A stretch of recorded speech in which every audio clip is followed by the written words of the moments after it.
වර්ෂ 1950 සිට වර්ෂ 1980 දක්වා ශ්‍රී ලංකාවේ දළදා මාලිගාවේ දළදා කරඬුව වැඩවීමේ වාග්ය හිමි කරගත් රාජා හස්තියා ගැනයි අද අපේ කතා බහ. ඉතින් වීඩියෝ එකට යන්න කලින් මතක් කරනවා අපේ channel එක subscribe කරපු කෙනෙක් නෙවෙයි නම් ඔයා අනිවාර්යෙන් channel එක subscribe කරන්න කියලා.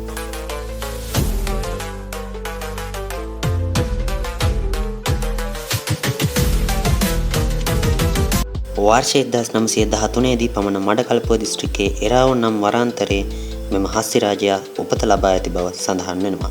ඉතින් වර්ෂ 1925 නොවැම්බර් මාස කුමාර ලෙබ්බේ පණික්කාර්තා තවත් පිරිසක් විසින් රාජා හා තවත් තරුණ අලියතුන් කිහිප දෙනෙක් අල්ලා ගනු ලැබුවා. ඒ අතරින් රාජා සහ ස්කන්ධ යන ඇතුන් දෙදෙනා මහනුවර ගිරාගම වලව්වේ දිසාවේ වූ ටිකිරි බණ්ඩා මානම්පිටිය දිසාවට රුපියල් 3300ක මුදලකට විකුණනු ලැබුවා.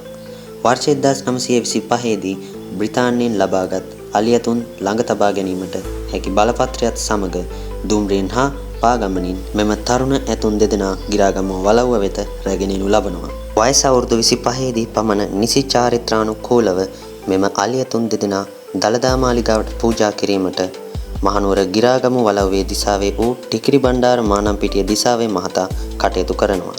ඒ අනුව වර්ෂ 1937 අගෝස්තු 22 වන දින එවකට ශ්‍රී දළදා මාලිගාවේ දියවඩන නිලමේවරයා වූ ටී.බී. රත්වත්ත නියවඩන නිලමේතුමා මෙම ඇතුන් දෙදෙනා බාරගනු ලබනවා.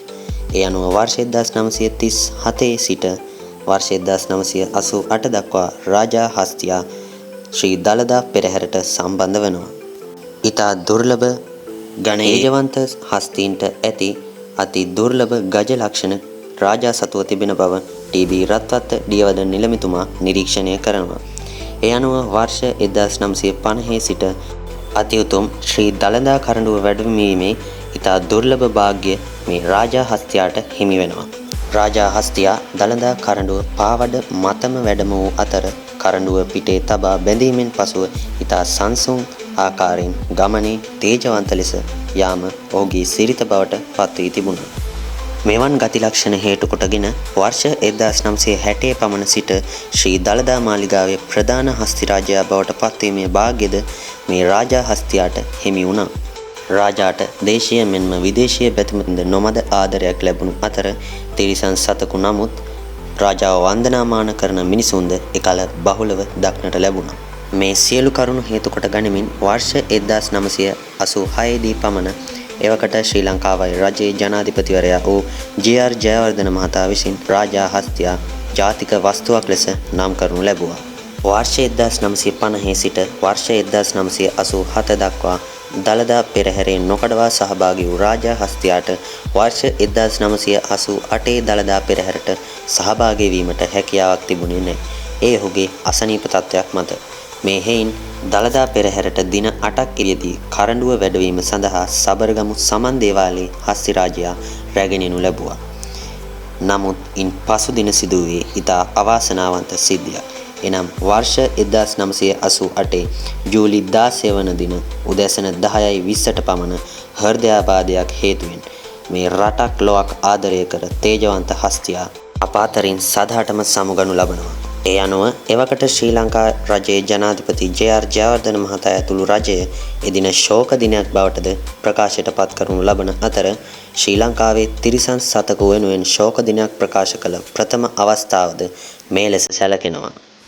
තිරිසන් සතකෝයි ඉපදී මිනිසෙකුටත් කළ නොහැකි ඊටත් එහාට වූ රාජකාරියක් ඉටු කර පාතරින් සමුගත් රාජා හස්තියා පිළිබඳ කෘතගුණ දැක්වීමට ශ්‍රී ලංකා රජය අමතක කරේද නැහැ. ඒ අනුව වර්ෂ 1988 දී රාජා වෙනුවෙන් සමරු මුද්දරයක්ද නිකුත් කරනු ලැබූ අතර රාජාගේ රුව සහිතව රුපියල් 16 නෝට්ටුවක්ද නිකුත් කරනු ලැබුවා.